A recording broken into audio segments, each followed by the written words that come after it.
శ్రీరామ రామ రామేతి రమే రామే మనోరమే సహస్రనామ తత్తుల్యం రామనామవరాననే. జై శ్రీరామ్, జై శ్రీరామ్, జై సీతారాం. రామాయణ అనుభవం 89వ భాగము.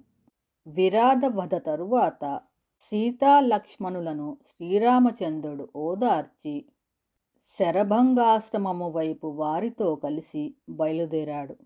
శరభంగాశ్రమమునకు సమీపంలో వారికొక అద్భుతము కనిపించింది. సూర్యాగ్నుల సమాన కాంతితో అక్కడ ఒక రథము నిలబడి ఉంది. దానిని పచ్చని గుర్రాలు వహించాయి. ఇంద్రుడు అనేక దేవతలు చుట్టుపక్కల నిలవగా నేలపై కాలు మోపకుండా క్రిందికి దిగాడు. కొంతమంది ఆయన తలపై చంద్రుని వంటి తెల్లని గొడుగును పట్టుకున్నారు. వెండి దండములు, కలచామరులను, విసినకర్రలను పట్టుకుని సురస్త్రీలు అతనికి వీచసాగారు.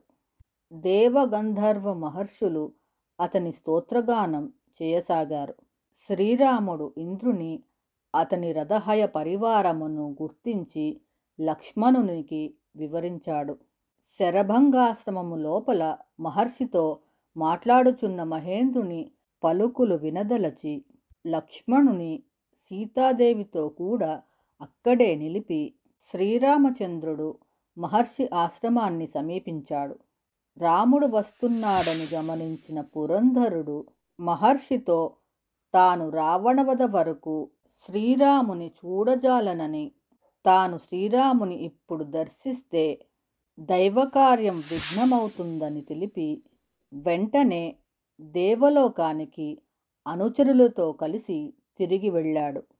తరువాత శ్రీరాముడు సీతాలక్ష్మణ సమేతుడై శరభంగ మహామునిని అతని ఆశ్రమములో సందర్శించి దండవత ప్రణామములను ఆచరించాడు.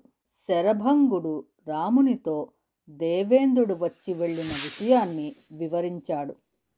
తపోధనులకు, శమదమాది సాధన సంపన్నులకు కూడా సాధ్యము కాని బ్రహ్మలోకానికి రమ్మని నన్ను ఆహ్వానించాడు.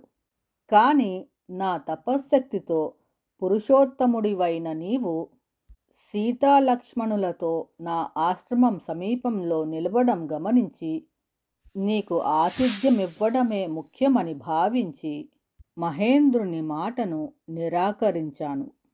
రామభద్ర, నేను తపశ్శక్తితో ఆర్జించిన దివ్యలోకాలన్నిటినీ నీకు సమర్పిస్తాను, స్వీకరింపుమని శ్రీరాముని శరభంగుడు ప్రార్థించాడు.